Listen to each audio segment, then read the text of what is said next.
Hello, welcome everyone to the New Directions in Asia 2021, the second date. We're very delighted to have Dr. Apichat Kamburang from Mahasarakham University in Thailand today to deliver this special session with a rather informative title, Leniency Differences between Low, Mid and High Ability Students in Self and Peer Assessment in an EFL writing classroom. A Many-Facets Rasch measurement analysis. The finding in his study can have various implications in how to improve and implement student self and peer assessment that would yield optimal information in support teaching and learning in an ongoing language classroom. So if you have any questions or comment, please don't keep it in mind, but do share with us in the chat box. And we would love to answer everyone in the last 10 minutes Q&A activity. Right, now I will hand over to our speaker, Dr. Kamburang. Please start by sharing your screen. All right, thanks you very much. So thank you very much, Kyo, for kindly introducing me to the audience. I'd like to say hi to everyone. My name is Apichat Kamburang. So in this conference, I'd like to present the findings of my study, which aim to investigate Thai EFL University student rating severities in self and peer assessments in the writing classroom. So I'd like to start by talking about the significance of student-led assessments in the classrooms. As you may know, that peer assessment, self-assessment have long been widely used or recognized in the literatures, especially in recent years or over the years, because of there is a increased call for the use of assessment integrated instructions and also formative assessment to promote student learning and teacher teaching in the classroom. So self and peer assessments are the key components of formative classroom assessment. It should be integrated into the learning and teaching process in the classrooms. And it can promote student self-regulated learning or autonomous learning skills, especially for higher education students, because they tend to spend most of their time learning by themselves. And these self-study skills would in turn help the students to improve their learning or academic achievement in the classroom. Like other rater-mediated assessment or performance-based assessment, self and peer assessment are affected by several sources of measurement errors or variabilities, such as the characteristic of the rater themselves, the characteristic of the rating scale or the rubric, or the task characteristic. So these sources of measurement errors or variabilities contribute more or less to the rating variabilities or score variabilities in the assessment, especially the rater characteristic. For example, severity errors undermines the validities, fairness, or reliabilities of the ratings or assessment. So what is it? Severity effect or leniency effect. So when the raters systematically assign lower ratings than the average ratings, then the raters are exhibiting severity errors. Okay, they are considered as severe raters. But on the other hand, if the raters systematically assign higher ratings than the average ratings, they are considered as lenient raters or exhibiting leniency errors. So severities or leniency is the most pervasive and serious errors among other rater effects.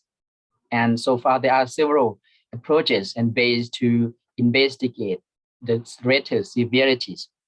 But one of the most effective, probably the most effective method is to use the Many-Facets Rasch measurement approach, because estimate of rater severities based on the Rasch measurement is adjusted for variations or differences in the student ability levels, and estimate of student ability levels based on the Rasch measurements is also corrected or adjusted for differences or variations in the rated severity level as well. And in this study, I used the Many-Facets Rasch measurement to examine the student rating severities in self and peer assessment. So in terms of previous research, although there's a lot of research examining self and peer assessment, but in the context of writing assessment, not many study could be able to use the Many-Facets Rasch measurement approach to examine student self and peer rating severities in writing classroom assessments. And the findings seem to be mixed. For example, some study reported that self-assessor tend to be more lenient than peer assessor or teacher assessor. Other research, other studies reveal that self-assessor tend to be more severe than peer assessor or teacher assessor. So after reviewing the literature, I think we still need to know more about the impact of proficiency levels on student self and peer rating performances. And especially in Thailand, I haven't so far found or discovered any research using Many-Facets Rasch measurement to investigate Thai EFL students' rating severities or behaviors. So this means that the research focusing on Thai EFL student rating severity is very rare, not outstanding in the international literature. So with these gaps in the literatures, two main research questions are addressed in my study. The first questions, how variable are low, mid, and high ability students in the average levels of severity in their self-assessments of writing performances? The second research question, how variables are low, mid, and high ability students in the average levels of severities in their peer assessment of writing performances. So the Rasch analysis will generate the results in response to the two research questions. Let's move on to the research methodologies. So the study was undertaken in a public university in the northeastern part of Thailand. So the data were collected in 3 English composition classrooms, which were conducted online due to the COVID spread. The participants include 53 second-year students who majored in English language teachings. 15 of them were male students and 38 students were females. They all were taught by one male teacher holding a PhD in applied linguistics with a teaching experience of about 3 years. So the students were grouped into 3 proficiency levels, low, mid, and high ability groups based on their paragraph writing score assigned by the teacher, by the classroom teachers. So over the course, the students were taught and assigned to write a paragraph of about 150 words or 200 words on 2 writing genres or prompts, including opinions and cause and effect writing types. So the student performances were scored using an analytic rubric, which consists of 9 criteria or 9 writing skills. Each skill was scored using a 3-point scale, ranging from 1, 2, and 3. The scale was developed primarily by the teacher, or driven primarily by the teacher intuitions and the course syllabus. So in terms of the scoring design, the classroom teacher rated all student paragraph performances on 2 tasks. Individual students self-scores their own work on 2 tasks, and the student also peer rated 2 of their friends, 2 friends paragraph work on 2 tasks. The data were analyzed using the Many-Facets Rasch measurement approach, which was conducted via the facets program. So there were 4 main facets included in the Rasch analysis, including the rater, the students, and the tasks and the rubric facet. But the focus of the study is on the rater facet. So the students and the teacher were grouped into 7 types of raters or assessor. One is the teacher assessor, low self and mid ability self-assessor, as well as low, mid, and high ability peer-assessor. In the Rasch analysis, we will focus primarily on the visual variable maps, the rater severity estimate or loaded, and the fixed chi-square test of severity heterogeneities or homogeneities. We will also look at the rater separation ratio, strata, and reliabilities. So these Rasch indicators help us to determine whether there are significant differences in terms of the severity levels in, among self-assessor or among peer-assessor, or between self-assessor and peer-assessor. So this is the result from the Many-Facets Rasch analysis. So we will first of all look at the variable map first, okay, which is probably on your left-hand side.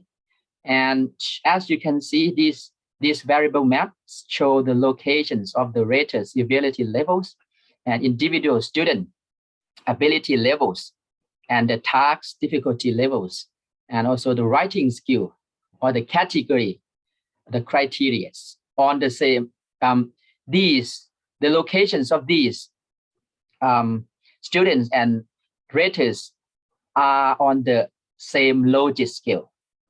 Okay, on the first column, the logic scale ranges from between plus and minus 2.5. So in these variable maps, the higher the logic, the higher the rater severity, the higher the student abilities, and also the higher the task difficulties and the criterion difficulties. But we will focus, mainly on the rater facet. So as you can see, okay, on the variable maps, self-assessor tend to be very lenient, okay, compared to peer-assessor and teacher-assessor. Okay, and in terms of peer-assessor, they tend to be slightly lenient, okay, and their severity levels are very close to the teachers. Teachers and peer-assessor severity levels are quite very, are clustered around 0, okay, meaning that they are not too lenient or too severe in their ratings. Another interesting point, okay, for low proficiency students, okay, in self-assessment, they tend to be very lenient, okay, low ability students when they score their performances. But then when they score their friends' work, okay, they were most severe in peer assessment, okay, and overall, low ability students are not quite stable, okay, are inconsistent in their severity levels across peer assessment and self-assessment. In terms of high ability students, okay, for self-assessment, they were more severe among other types of self-assessor, okay, but then they became most lenient when they peer score their friend work, okay, but overall, high ability students were quite stable, okay, more stable or more consistent in their level of severities compared across peer and self-assessment compared to low ability students. So the information in the variable map can be examined in conjunction with the statistics summarized in the table, okay, on your right-hand side. So first of all, let's take a look at the student self-assessment. We will look at the fixed chi-square test, okay, which is significance, meaning that at least 2 types of self-assessor differ significantly in their levels of severities, Okay, and then the separations and the strata values are greater than 1. Okay, the strata value, is up to 7, meaning that, okay, the self-assessor severity levels could be stratified or grouped into up to 7 classes or strata.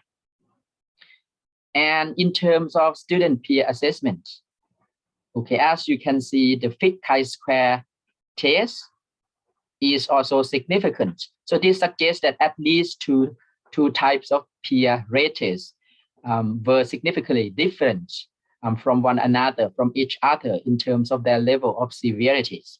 And the strata is about 3 or 4, meaning that the severity levels of peer assessor could be grouped or classified into 3 or 4 strata.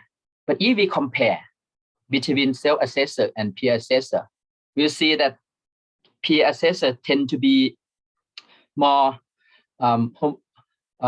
homogeneous than self-assessor. Okay, in general, that means that peer assessors students were more homogeneous or more inconsistent when they peer score their friend work.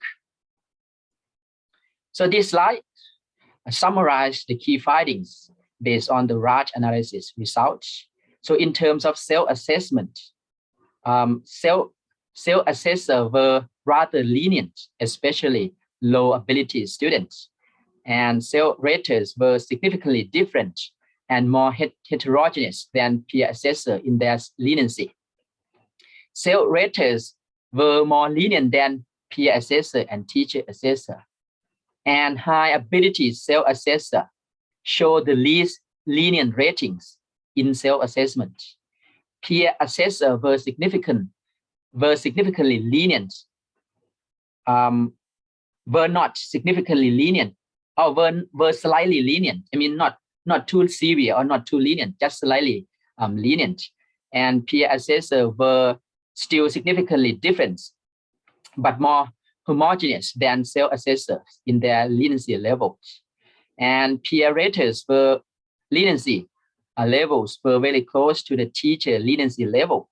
And peer assessor raters were more severe than self-assessor. And in particular, low ability students, peer assessor, they show the most severe ratings in peer assessment. Okay. And another interesting finding, the teacher was the most severe. Okay, in compared to other type of assessor. And proficiency level seem to have a greater influence on student self-ratings performances.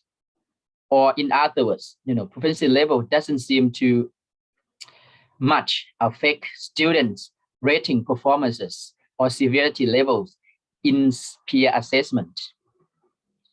So it can be several reasons or explanations underlying variations or variabilities in self-assessment and peer assessment are documented in the literature. Some scholars hypothesize that the variability in self and peer assessment could be as a result of the student feelings or attitudes towards self and peer assessment. It could be from the student nationalities or cultural value, such as modesty. And the variabilities in self and peer assessment could be from the student deficient knowledge and unclear understanding of the rubric criteria. Or it could be also from the students' insufficient trainings or monitoring. It could also be from student awareness of the purpose of self-assessment and peer assessment. So in my study, it's still difficult to precisely specify the possible reasons or variable that underlie the variations within self-assessment or within peer assessments or between self-assessor and peer assessor. So it's beyond the scope of the current study to examine the factors or variables that affect the variabilities or variations in self and peer assessment. So it can be concluded from the current finding that peer assessment is more homogeneous and consistent than self-assessment. Proficiency levels has a greater influence on self-assessment variabilities than peer assessment variability. Lower ability students tend to be inconsistent in their severities or leniency across self-assessment and peer assessment. High ability students tend to be inconsistent in severities or leniency across self and peer assessment. So there are some implications that I like to draw your attention to. So as you know that peer assessment tend to be more heterogeneous or consistent, maybe for high-stake decision in the classroom, we can use the result from peer assessments to support high-stake decisions to improve teaching and learning in the classroom. And self-assessment seem to be, varied in terms of severity levels. Instead of focusing too much on the qualities of self or peer assessment, we should, focus on the process of self and peer assessment to promote or to improve self-regulated learning strategies or, self-study skill in order to help students to become autonomous learners and eventually improve their learning and academic achievement in the classroom. Because it's quite difficult, according to the literature, it's quite difficult by nature to achieve high quality student-led assessment. And as we know that low ability students, tend to be inconsistent, especially in self-assessment, we should provide more trainings and more monitorings to self-assessors, in particular low ability students. For future research, so I think future research should be conducted to experiment on, strategies or ways to find ways or strategy or methods to improve self-assessment homogeneities, rating homogeneities in the classroom. And, future research should also employ qualitative methods, such as using interview or think aloud protocol to examine the factors, the variables that affect self and peer assessor rating variabilities, and also to examine self-assessment and peer assessment rating behaviors or strategies, and how these strategies or behavior relate to or lead to student self-regulated learnings or academic achievement in the classroom. So that's pretty much about the findings found in my studies. So I am now, thank you very much for your attention. I am now happy to take questions if you might have. Thank you, Abhijat. That's very informative, and as the title says, very informative and insightful presentation and study. And well done for carrying this study through the COVID-19 pandemic. I'm sure that wasn't in your plan initially. Yeah. So so maybe I'm just curious if you find any difficulty when doing this research and study during the pandemic, and is it something that if you have the chance to do it again, is there anything you would do differently? I mean, if there, if there without the pandemic. Without the pandemic, I think, of course, everything would be, different when students, attend classes on site. I think they, paid more attention. They interact with the teachers, where then they kind of, I think they would be more happy, learning in on-site classroom, because, we don't know how the student, really feels, or how they, react, through the online classroom, because, not most students, show up their face during the online classroom. Some students, they turn off their cameras. They're learning with their camera off, So it's really, difficult for the teachers to interact or to perceive or to notice whether our students were like attentive or, were listening or are listening to the teacher or not. And yeah, the pandemic did not affect much, did not affect the peer assessment that much. But in terms, self-assessment. But in terms of peer assessment, I mean, at first I planned the students to peer rate their friend work, in the classroom on site, and then, discuss and provide feedback to their friends. But, it's really difficult to do, peer assessment online.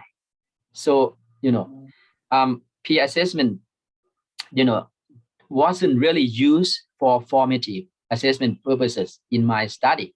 But I asked them, at the end of the course to join the online class, and to peer score their friends, for research purposes, in order to compare severity levels between self-assessor and peer assessor. But I think another important factor that, mediate the variation or variabilities between self-assessor and peer assessor severity level is probably the rating conditions. Because for self-assessment, students self-score their work at home. We don't know the environment, the rating conditions, the time they spend, or how much they put effort into their self-assessment. But for self-assessment, in my study, all students were put into the same online class. I asked them to score their friend work, and they were monitored by the teachers. So I think, maybe the environment, the rating environments between self-assessment and peer assessment in my study would be, as the main factor. I don't know, maybe, another factors that, affect rating performances between self-assessment and peer assessment. I see. That's a quick and question. Future research, if possible, I encourage, future research to maybe compare, if student peer rate or self rate performances under similar assessment conditions or scenario or situation, what would happen, for future research. Excellent, thank you. That's a quick question from Mikako.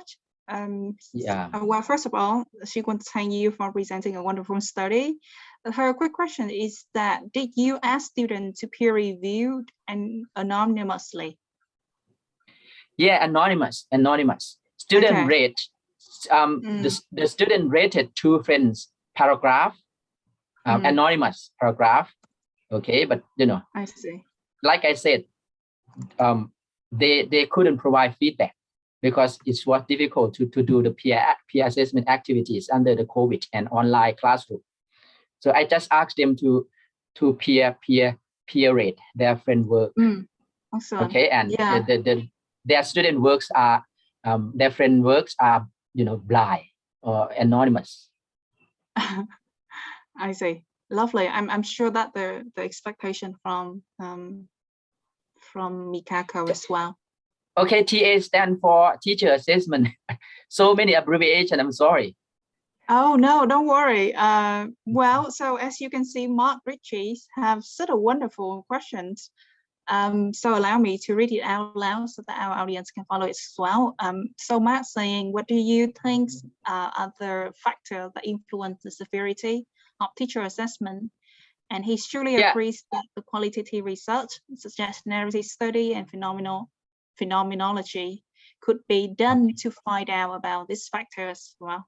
Again, thank you. So I respond to the question, right?